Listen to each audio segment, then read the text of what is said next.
nanti kami juga akan melaksanakan war tiket bagi masyarakat yang ingin serta mengikuti upacara detik-detik proklamasi di Istana Merdeka. Sehingga ada kesempatan hadir secara langsung di istana bagi masyarakat luas. Nanti kami akan buka dan kami akan umumkan. Kami harapkan kegiatan upacara peringatan detik-detik proklamasi. Kami siap bahwa presiden kami kau panggil ke sisimu, karena kehilangan presiden masih lebih baik daripada harus kehilangan masa depan kami.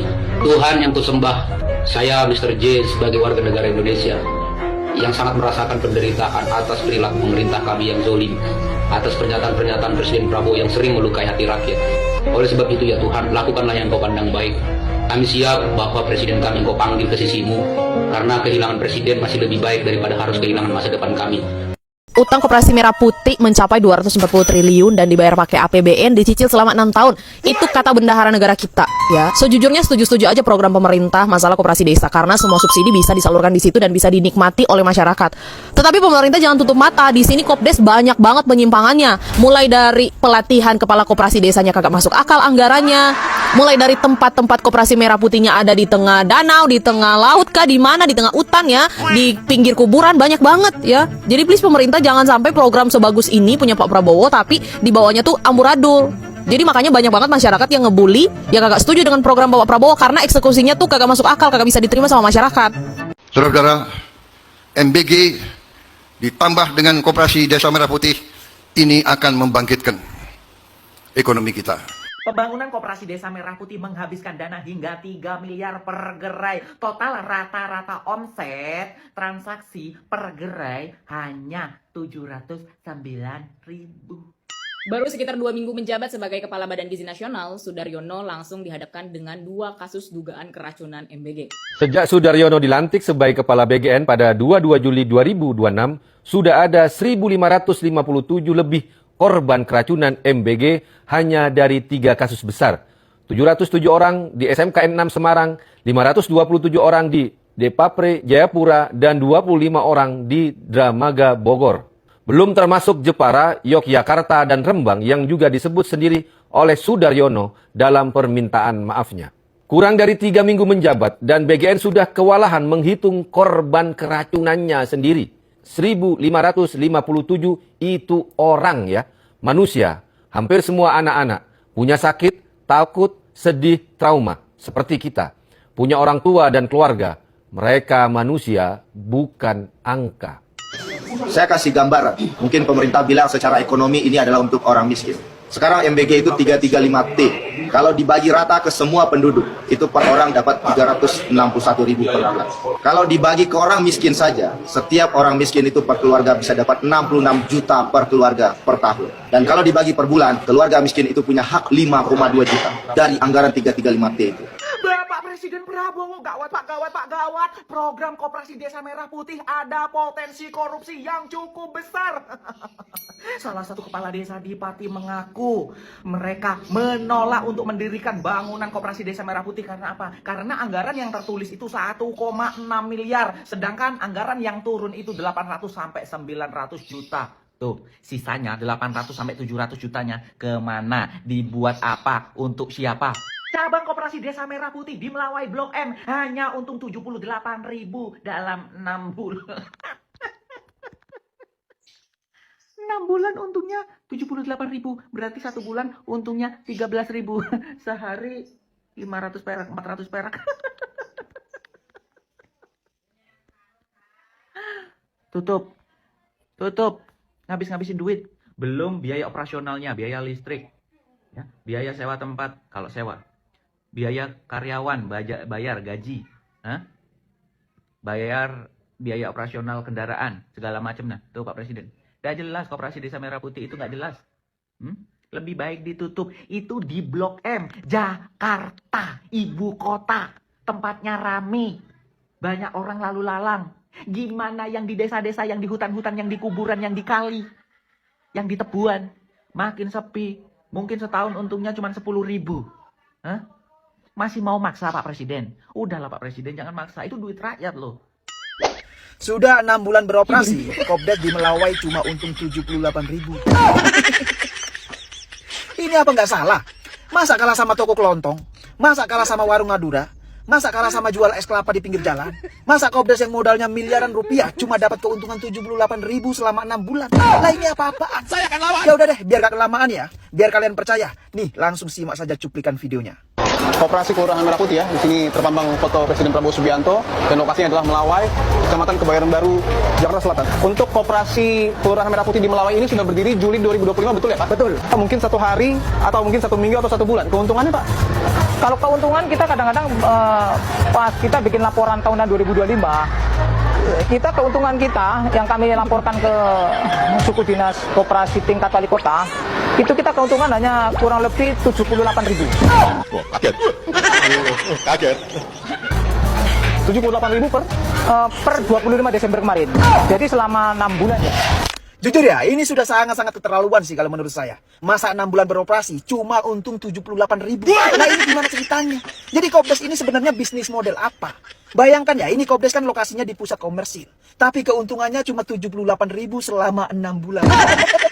Ya kalau keuntungan per hari sih masih mending. Lah ini 6 bulan bos. Nah kalau keuntungan Kopdes yang di tempat komersil saja cuma 78.000 selama 6 bulan. Terus bagaimana dengan nasib Kopdes Merah Putih yang lokasinya itu berada di atas gunung, berada di depan kuburan, berada di depan jurang, berada di tengah sawah, berada di tengah hutan yang jauh dari pemukiman. Gimana nasibnya coba? Gimana keuntungannya? Nah lucunya ketika bos Kopdes Merah Putih itu ditanya mengenai semua masalah ini, dia malah menjawab dengan enteng. Kami memang tidak mengejar untung. Untung-untung das. Yang ada malah rugi terus. Lah kok bisa bikin Kopdes habis miliaran rupiah tapi nggak cari untung? Ini gimana ceritanya? Ini gimana konsepnya? Mentang-mentang yang dipakai modal uang dari pajak rakyat. Makanya kalian semua dengan gampang ngomong seperti itu. Ini benar-benar parah banget ya guys. Ternyata pelatihan Kopdes itu memakan anggaran 45 juta per orang ya. Jadi 30.000 peserta. Dan kalau misalnya kita kalikan 45 juta itu setara dengan 1,35 triliun rupiah. Jadi benar-benar gue nggak habis pikir ya guys. Kenapa anggaran sebesar ini itu diperuntukkan untuk pelatihan manajer Kopdes ya. Pertama angkanya itu terlalu besar. Kedua itu adalah kenapa pelatihan militer. Nah ini kan nggak nyambung ya. Pertama anggarannya itu terlalu besar untuk hal yang nggak ada hubungannya gitu ya. Kenapa ada pelatihan militer? Kalau tujuannya untuk kedisiplinan ya itu nggak harus latihan militer ya. Banyak cara-cara lain, pelatihan lain untuk meningkatkan kedisiplinan. Dan lagi pelatihan ini memakan korban jiwa 5 orang ya. Yang mana sebenarnya gue nggak terlalu kaget ya. Karena kan ini latihan militer ya. Latihan militer itu memang sangat keras dan memang ada potensi untuk resiko terjadinya korban jiwa. Tapi yang jadi pertanyaan adalah kenapa harus latihan militer gitu ya? Kenapa menjaga toko ini latihannya militer?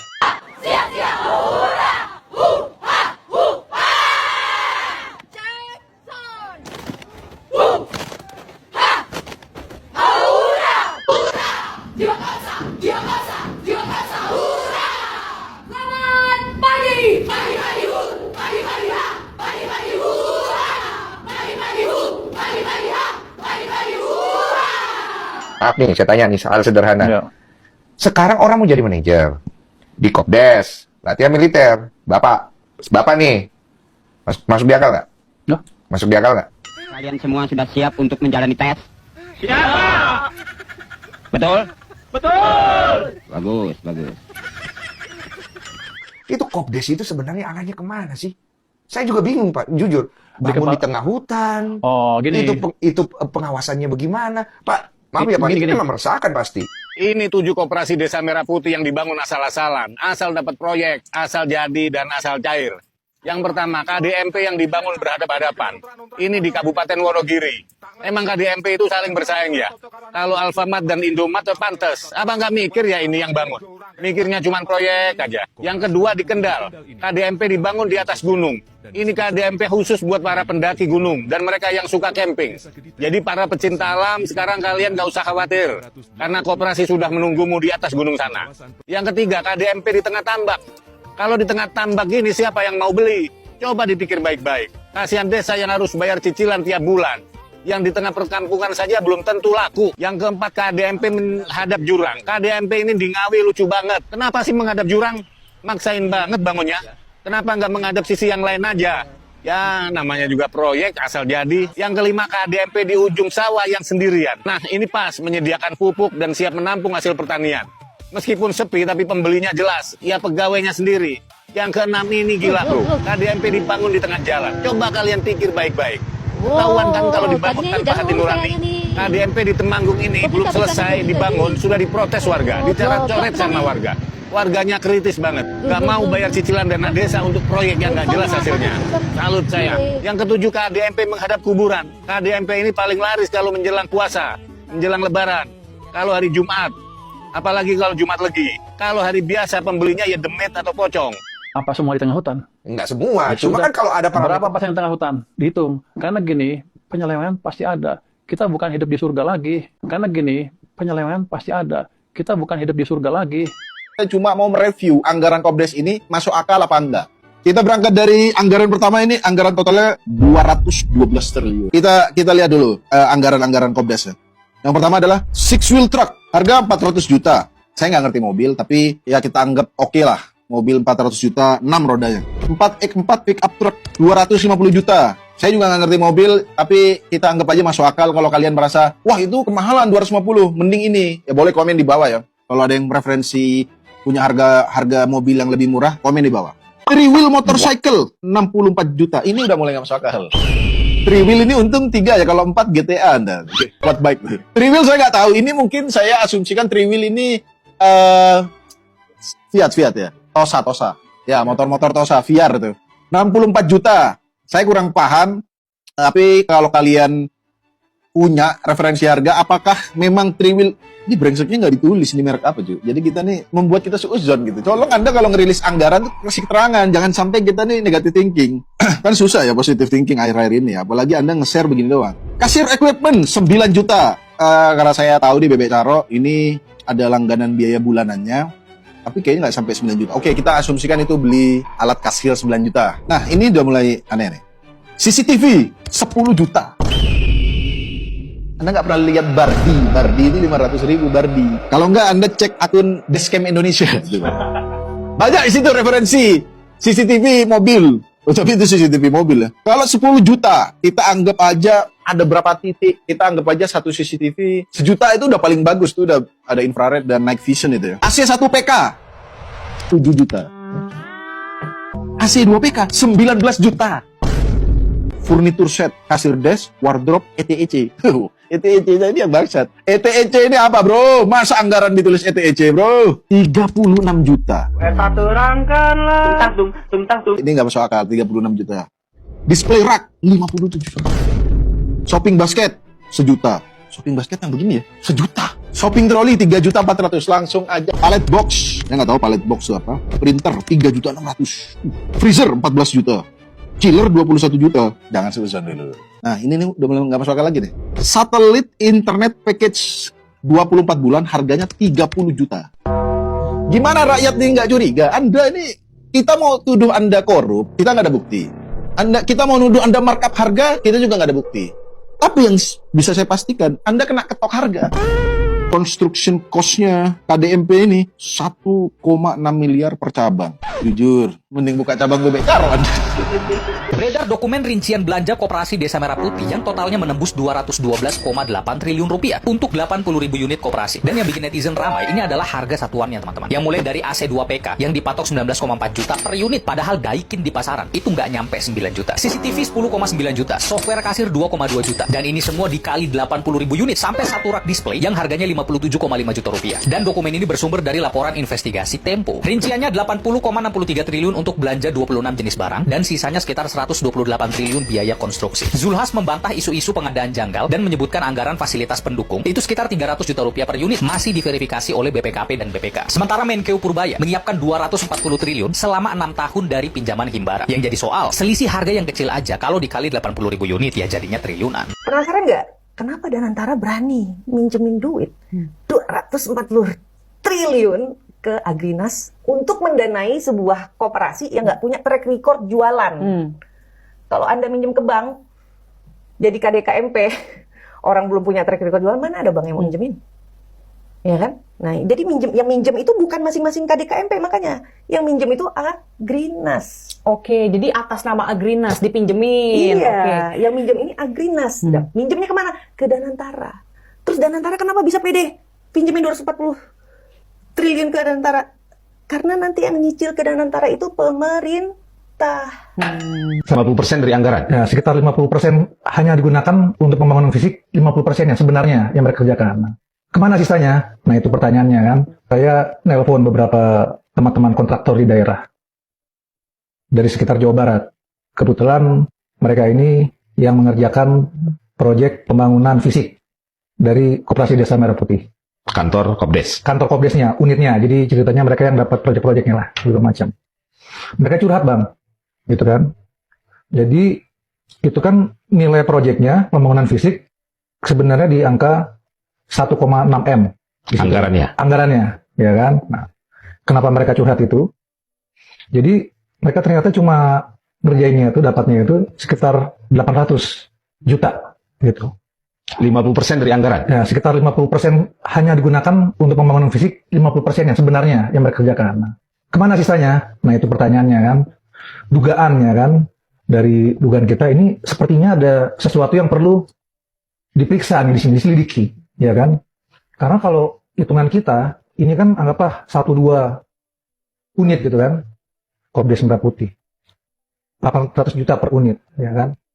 Sementara target pembangunannya ada 80.000 unit pembangunan itu. Nah, bila dikali-kalian aja Bang, jadi 800 juta yang tadi hilang gitu kan, bocor, kita bilang istilahnya bocor, diduga bocor, ditilep, diduga ditilep, dikalikan dengan 80.000 unit, itu nilainya nggak main-main. 64 triliun. 64 T. Sekitar itu, potensinya maksimal.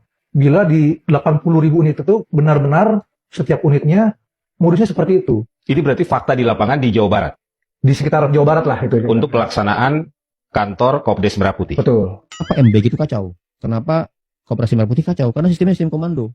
Nggak mau tahu, pokoknya harus terlaksana 80.000 deh Koperasi Merah Putih dalam waktu setahun. Dipaksakan semua. Dipaksakan sistemnya, dipaksakan anggarannya, dipaksakan prosesnya. Akhirnya kita melihat proyek ini saya yakin lama lagi nggak akan berhasil, gagal semua. Apalagi MBG tidak berdasar undang-undang. Bayangkan ada anggaran sangat besar, melebihi anggaran lembaga manapun, 3 kali lipat anggarannya bahkan kepolisian, tapi tanpa undang-undang. Itu bagi saya korupsi sejak awal. Korupsinya sistemik.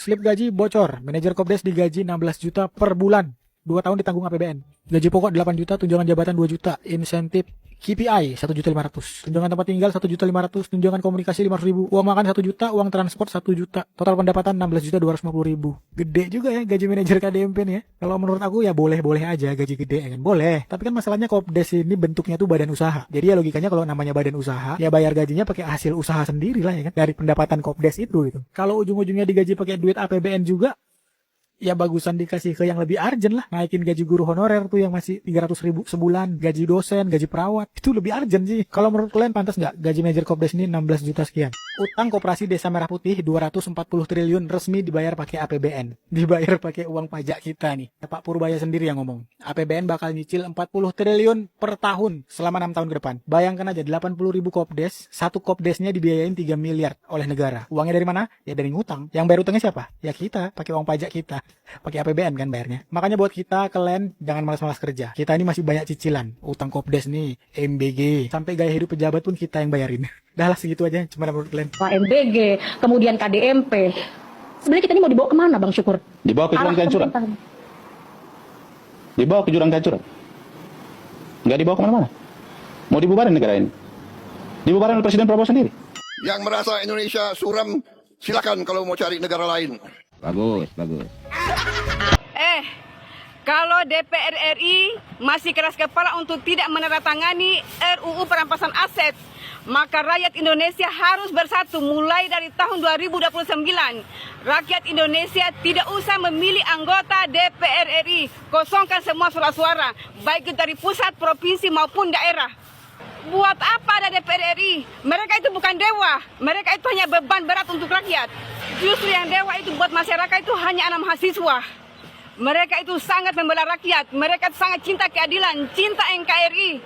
DPR RI mana ada bela rakyat? Tidak ada. Jadi mulai dari tahun 2029 tidak usah memilih anggota DPR RI, kosongkan semua surat-suara, baik itu pusat, provinsi maupun daerah.